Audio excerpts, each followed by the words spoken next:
ಕೆಲವು ದಿನಗಳು ಬರೀ ಕ್ಯಾಲೆಂಡರ್ನಲ್ಲೇ ದಿನಾಂಕಗಳಾಗಿರಲ್ಲ. ಜೀವನ ಪೂರ್ತಿ ನೆನಪಿನಲ್ಲಿ ಉಳಿಯೋ ಒಂದು ಸುಂದರ ದಿನವಾಗಿರ್ತವೆ. ಇವತ್ತು ಅವರಿಬ್ಬರಿಗೂ ಅಂಥದ್ದೇ ಒಂದು ದಿನ.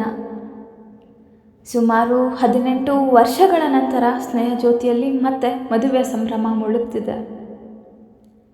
ಇಷ್ಟು ವರ್ಷಗಳ ನಂತರ ಮತ್ತೆ ಮದುವೆಯೊಂದು ನಡೆಯುತ್ತಿದೆ ಅನ್ನೋದೇ ಸ್ನೇಹ ಜ್ಯೋತಿಯ ಪ್ರತಿಯೊಬ್ಬರಿಗೂ ಒಂದು ವಿಶೇಷ ಖುಷಿ. ಈ ದಿನಕ್ಕಾಗಿ ಎಷ್ಟೋ ದಿನಗಳಿಂದ ಒಬ್ಬರು ಮೌನವಾಗಿ ಓಡಾಡಿದ್ದಾರೆ. ಒಂದೊಂದೇ ಕೆಲಸ ನೋಡಿಕೊಂಡು ಎಲ್ಲವೂ ಸರಿಯಾಗಿ ನಡೆಯಬೇಕು ಅಂತ ತಮ್ಮ ಕೈಲಾದಷ್ಟು ಮಾಡಿದ್ದಾರೆ. ಇವತ್ತು ಬೆಳಗ್ಗೆ ಸೂರ್ಯ ಉದಯಿಸುವ ಮುಂಚೆಯೇ ಅವರ ದಿನ ಶುರುವಾಗಿದೆ. ಆದರೆ ಅವ್ರ ಮುಖದಲ್ಲಿ ದಣಿವಿಗಿಂತ ಖುಷಿಯೇ ಜಾಸ್ತಿ. ಯಾಕೆಂದರೆ ತಮ್ಮ ಮಕ್ಕಳಂತಿರುವ ಇಬ್ಬರ ಮದುವೆಯ ದಿನ ಇದು.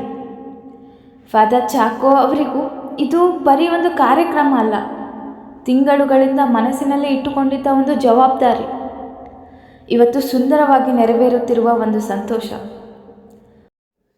ಸಂಬಂಧಗಳ ಬೆಲೆ ಕಡಿಮೆ ಆಗ್ತಿದೆ ಅನಿಸುವ ಈ ಕಾಲದಲ್ಲೂ ಒಬ್ಬರ ಬದುಕಿನ ಸಂತೋಷವನ್ನು ತಮ್ಮದೇ ಜವಾಬ್ದಾರಿ ಅಂತ ತೆಗೆದುಕೊಂಡು ಅದನ್ನು ಸುಂದರವಾಗಿ ನೆರವೇರಿಸುವ ಕೆಲವು ಹೃದಯಗಳು ಇರ್ತವೆ. ಅಂಥ ಒಂದು ಹೃದಯದ ಕಾಳಜಿ ಮತ್ತು ಪ್ರೀತಿಯಿಂದಲೇ ಇವತ್ತಿನ ಈ ದಿನ ಇಷ್ಟು ವಿಶೇಷವಾಗಿದೆ. ಬೆಳಗ್ಗಿನಿಂದಲೇ ಎಲ್ಲರ ಮುಖದಲ್ಲೂ ಒಂದು ಖುಷಿ. ಯಾರೋ ಸಿದ್ಧತೆ ಮಾಡ್ತಿದ್ದಾರೆ, ಯಾರೋ ಅವ್ರ ಜೊತೆ ಓಡಾಡ್ತಿದ್ದಾರೆ, ಇನ್ನು ಕೆಲವರು ಅವರ ಈ ವಿಶೇಷ ದಿನವನ್ನು ತಮ್ಮದೇ ಸಂಭ್ರಮದಂತೆ ನೋಡ್ತಿದ್ದಾರೆ. ಈ ದಿನ ಸುಂದರವಾಗಿ ನಡೆಯಲು ತಮ್ಮ ಸಮಯ ಕೊಟ್ಟವರು, ತಮ್ಮ ಶ್ರಮ ಕೊಟ್ಟವರು, ತಮ್ಮ ಪ್ರೀತಿ ಕೊಟ್ಟವರು, ಹೆಸರಿಲ್ಲದೆ ನಿರೀಕ್ಷೆ ಇಲ್ಲದೆ ಸಹಾಯ ಮಾಡಿದ ಪ್ರತಿಯೊಬ್ಬರಿಗೂ ಈ ಸಂಭ್ರಮದೊಳಗೆ ಒಂದು ವಿಶೇಷ ಸ್ಥಾನವಿದೆ. ಯಾಕೆಂದರೆ ಒಂದು ಮದುವೆ ನಡೆಯೋಕ್ಕೆ 2 ಜನ 2 ಮನಸ್ಸು ಸಾಕಾಗ್ಬೋದು. ಆದರೆ ಒಂದು ಮದುವೆಯನ್ನು ಮರೆಯಲಾಗದ ನೆನಪಾಗಿಸಲು ಅದರ ಹಿಂದೆ ನಿಂತಿರುವ ಅನೇಕ ಹೃದಯಗಳು ಬೇಕಾಗ್ತವೆ. ಒಂದೊಂದೇ ವಿಧಿಗಳು ನಡೀತಾ ಹೋದವು ಮತ್ತು ಕೊನೆಗೆ ಇಷ್ಟು ದಿನ ಕಾಯ್ತಿದ್ದ ಆ ಒಂದು ಕ್ಷಣ, ಇಬ್ಬರ ಬದುಕು ಒಂದೇ ದಾರಿಗೆ ತಿರುಗಿದ ಕ್ಷಣ. ಅದರ ನಂತರವೂ ಸಂಭ್ರಮ ನಿಲ್ಲಲಿಲ್ಲ. ಅವರನ್ನು ನೋಡಲು ಬಂದವರು ಶುಭ ಹಾರೈಸಿದವರು, ಆಶೀರ್ವದಿಸಿದರು. ಪ್ರತಿಯೊಬ್ಬರ ಮುಖದಲ್ಲೂ ಅವರ ಖುಷಿಯೇ ಕಾಣ್ತಿತ್ತು. ಅವರ ಸುತ್ತಲೂ ಸಂಭ್ರಮ ಇನ್ನೂ ಹಾಗೆ ಮುಂದುವರಿತಿತ್ತು. ಎಲ್ಲೆಲ್ಲೂ ನಗು, ಚಪ್ಪಾಳೆ, ಮದುವೆಯ ಖುಷಿಯ ಸದ್ದು. ಒಂದು ಕಡೆ ಅವರಿಬ್ಬರನ್ನೇ ನೋಡ್ತಾ ಖುಷಿ ಪಡ್ತಿದ್ದ ಜನ, ಇನ್ನೊಂದು ಕಡೆ ಮುಂದಿನ ಕಾರ್ಯಕ್ರಮದ ಸಿದ್ಧತೆಯಲ್ಲಿ ಓಡಾಡ್ತಿದ್ದವರು.